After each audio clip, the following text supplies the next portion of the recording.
8. जब ऋषि बस्ती में खड़ा सारे रिपोर्टर्स की खबरों को सुन रहा था, तब उसके चेहरे पर एक स्माइल थी। रिपोर्टर्स उसकी बुराई कर रहे थे कि ऋषि की वजह से ही मीनाक्षी की मौत हुई है और अमित भी अभी तक उसकी लापरवाही से ही फरार है। लेकिन इन सारी चीजों से उसे कोई भी फर्क नहीं पड़ रहा था। उसके मन में कुछ और चल रहा था जो कोई जान नहीं सकता था। तब कुछ देर में ही फॉरेंसिक टीम ने मीनाक्षी की लाश को चौल में से बाहर निकाला और ऋषि अपनी टीम के साथ वहां से निकल गया।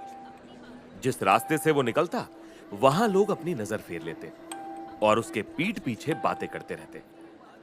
ऋषि की स्माइल धीरे धीरे करके गायब हो रही थी और तब कावड़े उसे देख रहा था। जीप में बैठकर जब उसकी टीम निकली, तब ऋषि वैसे ही बेचैनी से बैठा हुआ था। सर, एक बात समझ में नहीं आई। आपने देखा था कि मीनाक्षी ने सुसाइड किया, लेकिन फिर भी आपने उसको अमित पर क्यों ढोल दिया?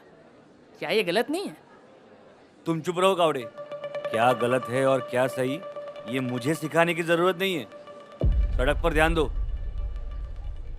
कावड़े ऋषि के जवाब को सुनकर हैरान था। उसे लगा था कि ऋषि सुबह की तरह ही उसे अच्छे से जवाब देगा, पर कावड़े की उम्मीदों का सूरज दिन के खत्म होते ही ढल गया और कुछ ही देर में सब के सब पुलिस स्टेशन पहुंच गए। स्टेशन में घुसते ही ऋषि सीधे अपने कैबिन में गया और कावड़े ने उसे फॉलो किया। ऋषि परेशान दिख रहा था, पर कावड़े कुछ समझ नहीं पा रहा था। उसने एक बार ऋषि से पूछने के बारे में सोचा, लेकिन इतनी ही देर में ऋषि का फोन बजा और उसने बिना फोन को देखे ही उसे पिक कर लिया। हेलो, सब इंस्पेक्टर ऋषि मेहता? मैं अमित वर्मा बोल रहा हूं। इस आवाज को सुनते ही ऋषि की आंखें चौड़ी हो गईं। उसने फोन की तरफ हैरानी से देखा। कॉलर आईडी में अमित का नाम आ रहा था। तब उसने जल्दी से कावड़े की तरफ अपने हाथ से इशारा किया, जिसका मतलब यह था कि कावड़े को उस कॉल को ट्रेस करना है। कावड़े ऋषि का इशारा देखकर जल्दी से वहां से बाहर निकल गया।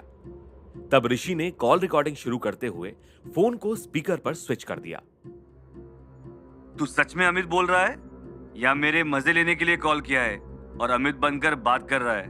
क्योंकि अगर ऐसा है तो तू बहुत बड़ी गलती कर रहा है।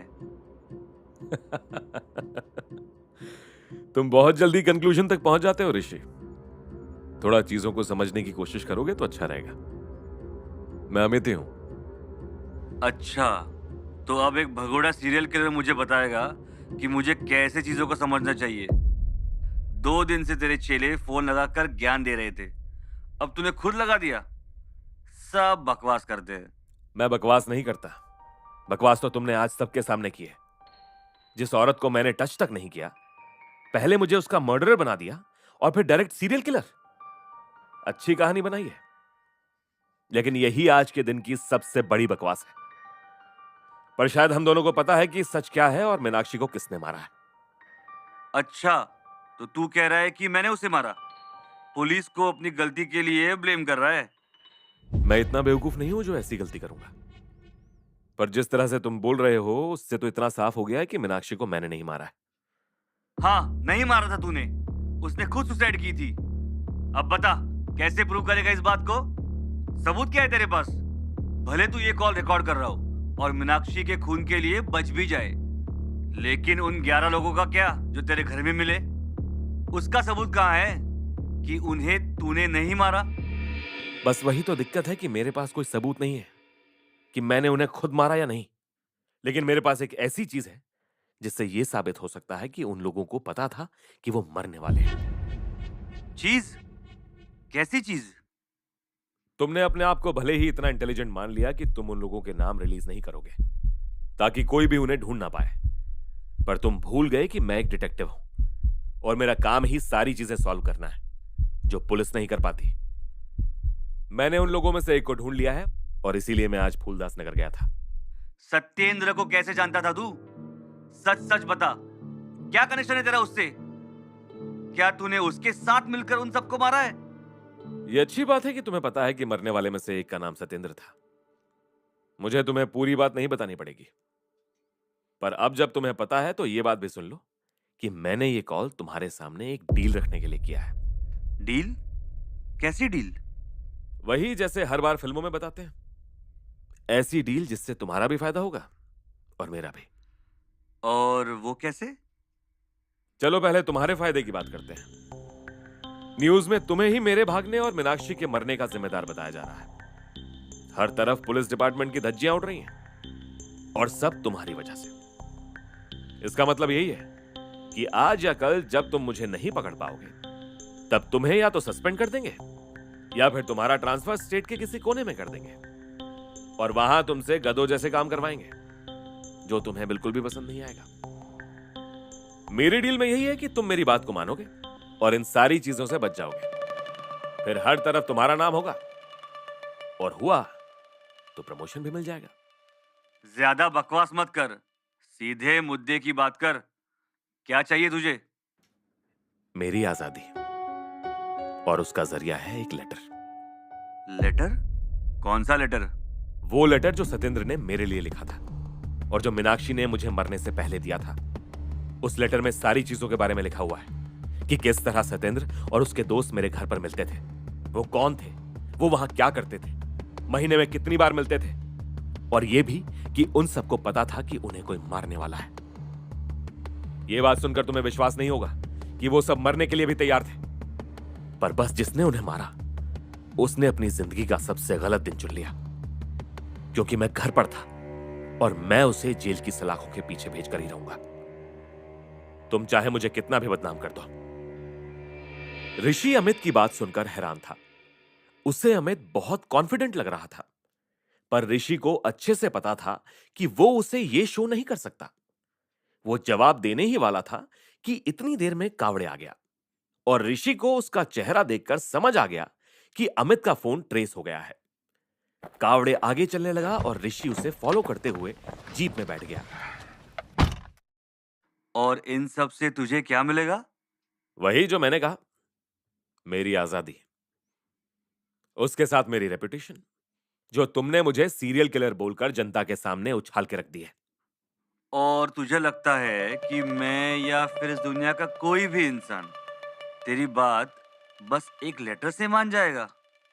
हाँ, ये तो है कि लेटर से तो नहीं मानेगा, लेकिन जब उनके सामने एक आदमी बैठेगा जो बताएगा कि वो भी उस मीटिंग का हिस्सा था, तब तो सब मानेंगे ना। मतलब ये ऋषि कि मेरे घर पर उस दिन 12 लोगों को आना था, लेकिन किसी रीजन की वजह से वहां पर सिर्फ 11 लोग ही आए और सबके सब मर गए। उन सब में से एक आदमी जिंदा है और मेरे पास उन सब के नाम है जो तुमने पब्लिश नहीं किए हैं, पर सत्येंद्र मेरे लिए छोड़कर गया था। तुम अगर मेरी डील को एक्सेप्ट नहीं भी करोगे तो भी मैं उस आदमी को ढूंढकर अपनी बेगुनाही साबित कर दूंगा। तब तुम्हारा फायदा नहीं हो पाएगा। इसीलिए मैंने तुम्हें पहले फोन लगाया। लेटर के साथ साथ अपना प्रमोशन भी ले लो और मुझे मेरी आजादी दे दो। बस इतनी सी बात है। ऋषि की आंखें चौड़ी हो गई। वो सामने चलती हुई सड़क को देख रहा था, पर उसके दिमाग में कुछ और ही चल रहा था। अमित सच कह रहा था या झूठ, वो इस चीज को समझ नहीं पा रहा था, लेकिन उसे अपना जवाब देना था। मुझे तेरी आधी बातों पर बिल्कुल विश्वास नहीं है। मुझे पता है नहीं होगा। आखिर तुम भी तो बंधे हुए हो, जैसे उर्मिला आंटी अपने कुत्ते को बांध कर रखती है। अपनी लिमिट क्रॉस मत कर। तू एक सब इंस्पेक्टर से बात कर रहा है, तू समझा? बहुत मेहनत लगती है यहां तक आने में। तू जैसा 2 कौड़ी का डिटेक्टिव क्या समझेगा इस बात को? मैं खुद कहता हूं कि मैं नहीं समझूंगा, क्योंकि जो सरकार लोगों के काम नहीं आ सकती तो फिर उसका नौकर बनने से कुछ मतलब नहीं है। सत्येंद्र और उसके साथी मेरे घर पर पार्टी करने नहीं आते थे। वो ऐसी चीजों पर बात करते थे जो उनके लोगों के भले के लिए थी, जो सरकार नहीं करती थी, और इसीलिए उन सबको किसी ने मरवा दिया। ये सारा सिस्टम एक नाली की तरह है जो गटर बनता जा रहा है, और इसमें तेरे जैसे सब इंस्पेक्टर सुअर जैसे दिन ब दिन पड़े रहते हैं। बहुत बोल लिया तू। अब तेरा गेम खत्म होने वाला है। तू बस जहां है वहां 2 मिनट रुक जा। आज दोपहर में तो मेरा निशाना ढंग से लग नहीं पाया, लेकिन अब मैं तुझे जिंदा नहीं छोड़ूंगा। रुक तू। कावड़े ने जीप रोक दी। वो अपनी डेस्टिनेशन पर पहुंच चुके थे। तब ऋषि ने अपनी गन को निकालकर उसे लोड कर लिया और वो बाहर निकला। बाहर निकलते ही ऋषि ने देखा कि वो शहर के सबसे बिजी मार्केट में खड़ा हुआ था, जहां इतनी भीड़ रहती थी कि ढंग से लोग चल भी नहीं पाते थे। तू बार बार भूल जाता है कि मैं एक डिटेक्टिव पहले हूं और तेरी स्टोरी का मर्डरर बाद में। इतनी अक्ल मुझ में है कि तू कॉल ट्रेस करेगा। अब आ ही गया है यहां तक तो पकड़ के बता मुझे। मैं भी देखता हूं कि मुझे ढूंढने के चक्कर में तू कितने लोगों को गोली मारने के लिए तैयार है। आजा। इतना कहकर अमित ने फोन कट कर दिया और तुरंत ही उसे ऑफ कर लिया। ऋषि बस अपनी जगह खड़ा होकर गुस्से में सारे लोगों को देख रहा था, जो उस मार्केट में अंदर जा रहे थे या बाहर आ रहे थे। तब उसे बहुत गुस्सा आया और वो जोर से चिल्लाया। वहीं दूसरी ओर अमित फोन बंद करके भीड़ के रास्ते होते हुए वहां से बाहर निकल गया और फिर छुपते हुए श्रुति के घर में घुसा। जॉन्टी के हाथ पर अब प्रॉपर ड्रेसिंग हो गई थी और वहां खून भी नहीं दिख रहा था। वो श्रुति के लैपटॉप के आगे बैठा था और श्रुति किचन में थी। किसी के बारे में कुछ पता चला? हाँ, 11 लोगों के बारे में इंफॉर्मेशन मिल गई है, लेकिन एक आदमी के बारे में कहीं पर भी कुछ भी नहीं है। No commercial record, no fingerprints, no photo, no social media account, यहाँ तक कि आधार कार्ड भी नहीं है। ये पूरी तरह से दुनिया से ही गायब है। शायद सतेंद्र ने हमें गलत नाम दे दिया है। नहीं, ऐसा नहीं है। सतेंद्र को ऐसे करना होता तो वो पहले ही मेरे बारे में इंफॉर्मेशन नहीं निकालता। हमें कुछ नहीं मिल रहा है, इसका मतलब यही है कि उस आदमी ने सतेंद्र को गलत नाम बताया था। अब नाम क्या है उसका? आनंद मुनि। तो अब हम क्या करें? वही जो करना चाहिए। इन सब के नाम, फोटो और ये इंफॉर्मेशन कि ये किस कम्युनिटी से जुड़े हुए हैं प्रेस में रिलीज कर दो। हमारे पास इसके अलावा और कोई चारा नहीं है। और उस आदमी का क्या, जो जिंदा है? क्या हमें उसे ढूंढना है या नहीं? मुझे नहीं लगता कि वो हमें मिलेगा। अगर ये वही आदमी है जिसने अपना नाम गलत बताया था तो वो कभी आगे नहीं आएगा। जो भी मैंने अभी तक किया है उस सब का अब कुछ भी मतलब नहीं है। वो आदमी मेरा इंतजार भी नहीं कर रहा होगा। ये केस शायद अब कभी सॉल्व नहीं होगा और मैं हमेशा के लिए एक सीरियल किलर ही बनकर रह जाऊंगा।